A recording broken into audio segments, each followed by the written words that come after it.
বৃষ্টির সকাল 5টায় উঠে বাসি কাজ প্লাস বাড়িঘর পরিষ্কার প্লাস স্নান প্লাস পুজো লাঞ্চ সময় মতো কমপ্লিট করে নিলাম। তো চলো আজকের ভিডিওটা এখান থেকে স্টার্ট করছি। আশা করছি আজকের ভিডিওটাও তোমাদের প্রত্যেকের খুবই ভালো লাগবে।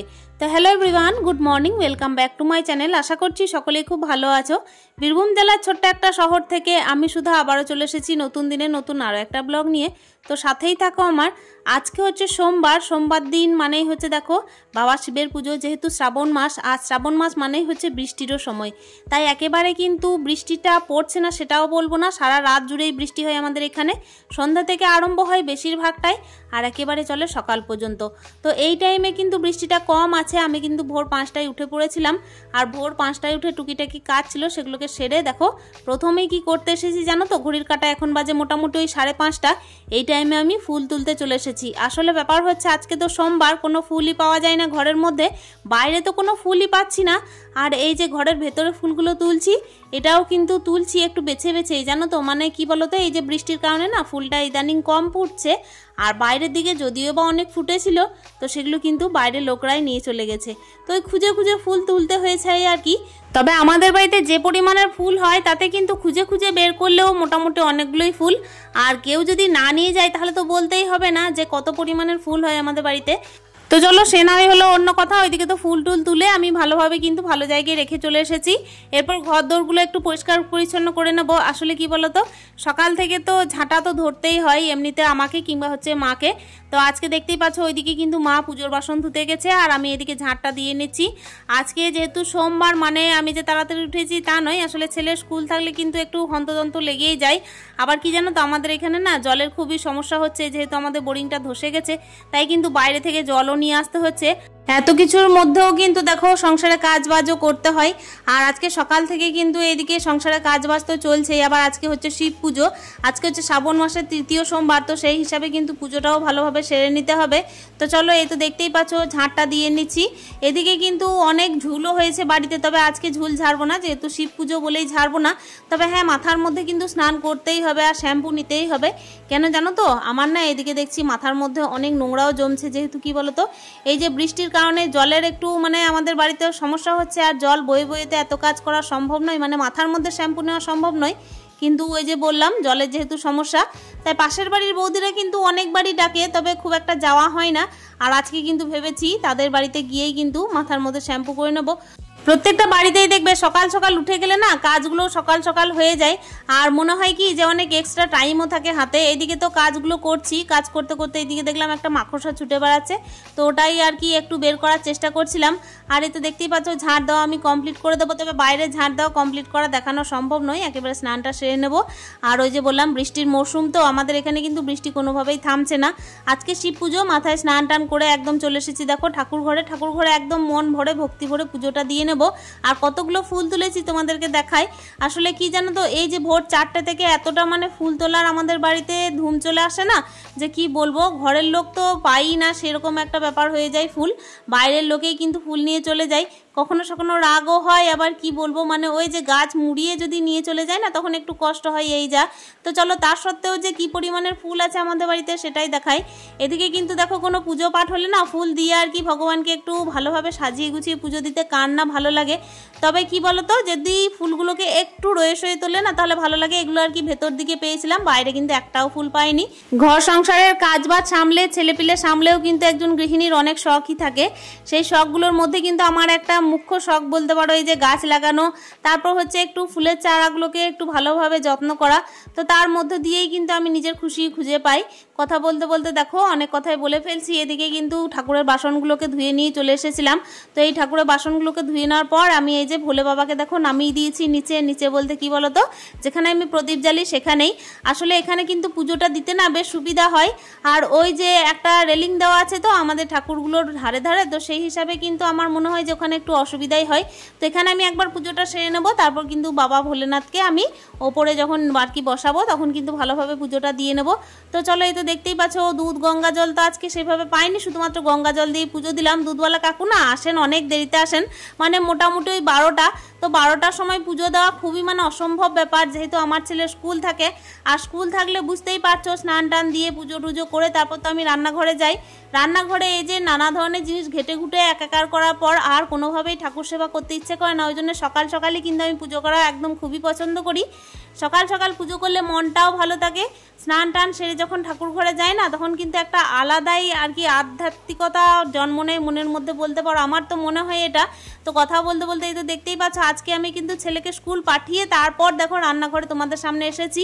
বলে আর কি ছেলেকে কিন্তু সকালে আমি সয়াবিনের তরকারি, লুচি, আলুরদম এগুলো করে আর কি খাইয়ে দাইয়ে স্কুল পাঠিয়েছি। লুচি আলুরদমটা তো টিফিনে দিয়েছিলাম।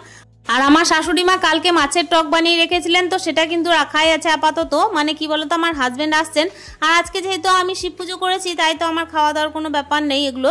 আর এই যে দেখতেই পাচ্ছ এখন বসাচ্ছি আলু সিদ্ধ। আসলে আমার হাজব্যান্ড এলেই কিন্তু আলু সিদ্ধ খাবেনই খাবেন, তাই দেখো দায়িত্বের সঙ্গে কিন্তু সংসারে রান্নাবান্না, কাজ, পুজো সমস্ত কিছুই ঠিক টাইমে করে নিয়েছি। ঘর দৌড়ও পরিষ্কার করে নিচ্ছি। এখনও বিছানাটা একটু পরিপাটি করতে হবে, এই কারণেই। কেন কি আমার ছেলে তো দেখো দেরি করে ওঠে। তারপর হচ্ছে দেখো যখন আমি স্কুলের আর কি রেডি করতে ব্যস্ত হয়ে পড়ি তখন কিন্তু বিছানার সাইডে যাওয়া হয় না, তখন একটুখানি দেরি হয় বলতে পারো। তাই কিন্তু চেষ্টা করলাম যে আগে রান্নাবান্নাটা চট করে সেরে নিই। কেন কি আমার আজকে ডাক্তার দেখানোর আছে, হাজব্যান্ড এসে কিন্তু আর 1 মিনিটও দাঁড়াবেন না। তো সেই কারণে চেষ্টা করলাম যে চট জলদি রান্নাটা করে নিচ্ছি। দেখো এদিকে ডাল করেছিলাম, সেটা আমি এই যে বাটির মধ্যে ঢেলে দিলাম। কিছুটা ছেলে খেয়ে গেছে আর কিছুটা রাখা আছে। আর এইদিকে না একটু পটল, আলু আর হচ্ছে টমেটো মিশিয়ে একটুখানি পোস্ত করে নেবো। তবে পোস্তটা কিন্তু এখন করবো না বন্ধুরা, আমি কিন্তু আগে এই যে দুপুর টাইমে ডাক্তারের ব্যাপার আছে সেটা সেরে নিয়ে এসে তারপরে দুপুর টাইমে পোস্তটা বেটে তারপর মিশিয়ে দেবো। আর ওই যে বললাম কালকের মাছের টক আছে, তো এটাই হচ্ছে আজকের মেনু। আলু সিদ্ধ, ডাল আর এই যে পোস্ত, তারপর হচ্ছে মাছের টক। তো এই দিয়ে কিন্তু হাজব্যান্ডকে দিয়ে দেবো খেতে। আর আমার তো এগুলো খাওয়ার কোনো বিষয় নেই।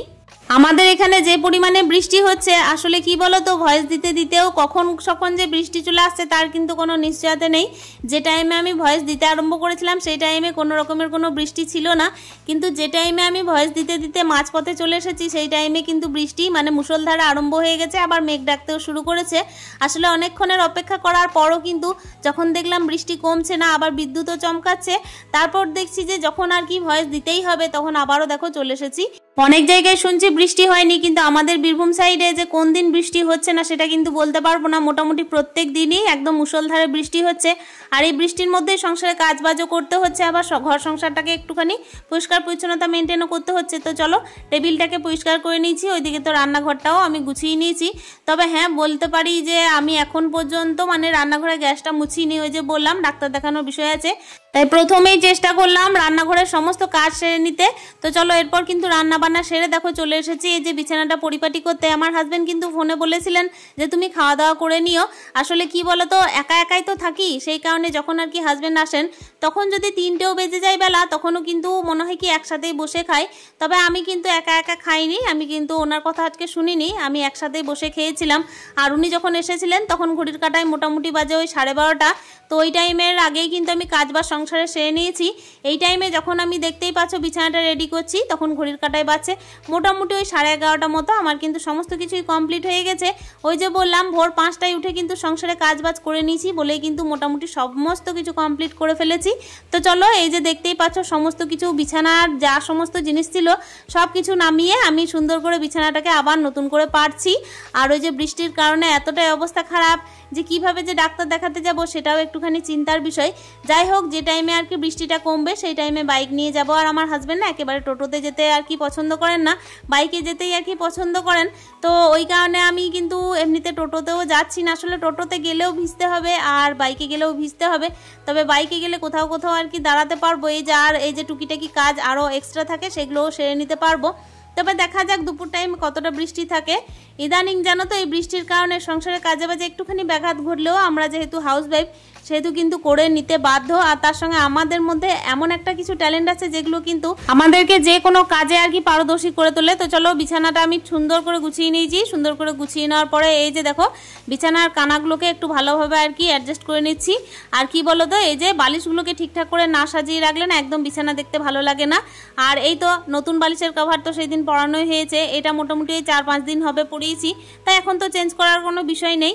আর এই যে ছোট ছোট যে পিলো কভারগুলোতে আর কি বালিশগুলো আছে না, সেগুলো কিন্তু সোফার বালিশ হলেও বিছানার মধ্যেই দিয়ে রাখি, যেহেতু সোফা তো নেই। তার সত্ত্বেও ঘর দৌড়ের একটু ভালোভাবে মেনটেনেন্সটা দরকার বলে মনে হয় বলেই আর কি রাখি। যেটুকু জিনিস আছে নিজের ঘরে সেটুকু দিয়েই আর কি ঘর সংসারটাকে একটু সুন্দর করে গুছিয়ে নেওয়া। তো চলো সকালে কিন্তু ওইদিকে আমি স্নান, পুজো, তারপর বাড়ির কাজ, তারপর ঘর বাড়ি একটুখানি পরিষ্কার পরিচ্ছন্নতা মেনটেন করা, রান্না বান্না সমস্ত কিছুই সেরে নিয়েছি।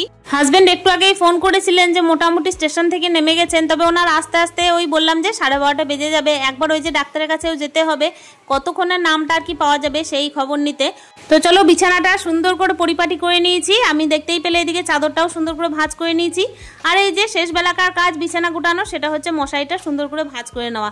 তবে হ্যাঁ, এর থেকে কিন্তু আমার হাজব্যান্ড বেশি ভালো পারেন, তার সত্ত্বেও কিন্তু আমরা যেহেতু হাউসওয়াইফ তাই আমাদের সবকিছু করে নিতেই হবে। সকাল টাইমে উঠে সমস্ত সংসারের কাজবাজ করে নিয়েছিলাম। আর আজকের ভিডিওটাও এই যে বিছানা গুটিয়ে এখানেই শেষ করব। আশা করছি আজকের ভিডিওটা তোমাদের প্রত্যেকের খুবই ভালো লেগেছে। যদি ভালো লেগেছে একটা মূল্যবান কমেন্টে জানিও। দেখা করছি নেক্সট ভিডিওতে। স্টে হ্যাপি, হ্যাপি মন, টাটা।